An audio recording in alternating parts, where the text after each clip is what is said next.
The New York Jets schedule for the first half of this year is incredibly tough. And I've been hearing a lot of people saying that they don't know if the New York Jets are going to be able to survive and still remain in the playoff conversation after their first couple of games. But I think that the New York Jets are going to be way better than what people are giving them credit for. And they're my pick to win this division. I think the Dolphins have a really good shot at winning it. I'm not counting out the Buffalo Bills, but I still believe that Aaron Rodgers has a lot of juice left in the tank. Now, he may not have a lot of playing years left, but I do think that Aaron Rodgers is still capable of playing at a really high level. This guy was a back-to-back MVP winner nearly a year ago, and after one down season, we just completely forget about it.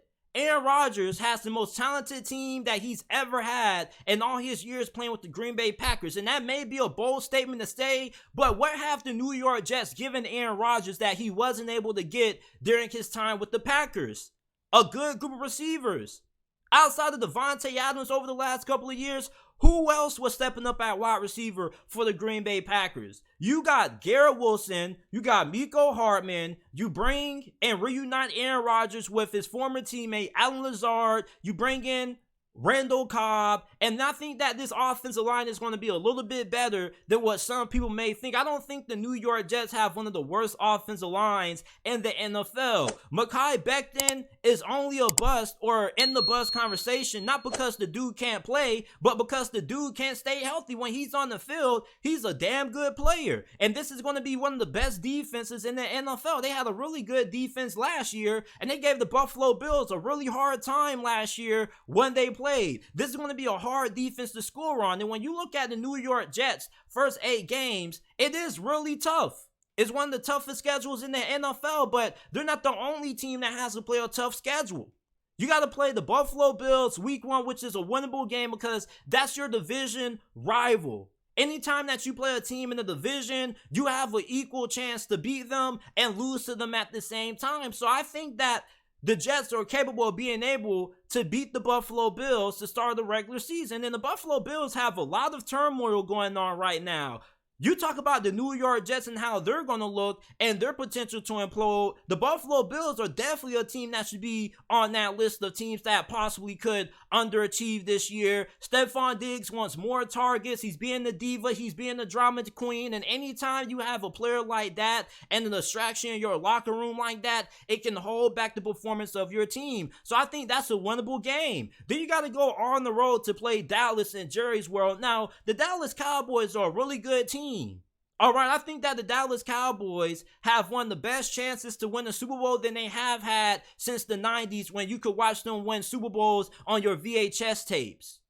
And you know that Aaron Rodgers owns Dallas. Every time Aaron Rodgers goes against the Dallas Cowboys, he always has some of his best games. And Cowboy fans will even admit that. As delusional as most of that fan base is, one thing that they always agree with is the fact that Aaron Rodgers kind of owns them. So you could go 2-0 your first 2 games, and then you got to play the Patriots at home. Now, I love me some Bill Belichick. I think Mac Jones is going to be able to bounce back, but I don't think the Patriots are going to be all that good this year. And New York Jets have a really tough defense. And if the New England Patriots can't get DeAndre Hopkins, I'm going to have a tough time looking at that receiving core and saying, yeah, New England's offense is going to be good enough to score more than 10 points on the New York Jets defense. And then you got to play Kansas City. Now, you get to Kansas City, right? You're playing them at home. And once again, the New York Jets are always going to be a good defensive team. This defense is good enough to slow down the Chiefs' offense. Now, I'm not saying that the Jets are going to shut down Kansas City and they're going to hold them to 0-3 or just 10 points, but this defense is good enough to give this offense chances to win this game. Patrick Mahomes, I doubt that he's going to go against Robert Saleh's defense and go for 4 touchdowns, no interceptions, and 300, 400 yards. So even though I do feel like Kansas City will win that game, that is a game that the New York Jets can win. The Denver Broncos, you're going on the road to face Russell Wilson and Sean Payton. It's really tough to win on the road in Mile High, and the Denver Broncos are going to be a better and more improved football team than what they were last year. You're not going to be facing broken down Russell Wilson. You're going to be facing a rejuvenated and a Russell Wilson that's going to be revived under the coaching of Sean Payton. And it's definitely going to be an interesting chess match, watching Robert Saleh and his defense versus the Denver Broncos offense coached by Sean Payton. I think that's going to be one of the more underrated games of the season. I feel that could go either way. Then you got to play Philadelphia at home before your bye week, and then your last two games after your bye before your schedule starts to get easy are against the New York Giants and the Los Angeles Chargers.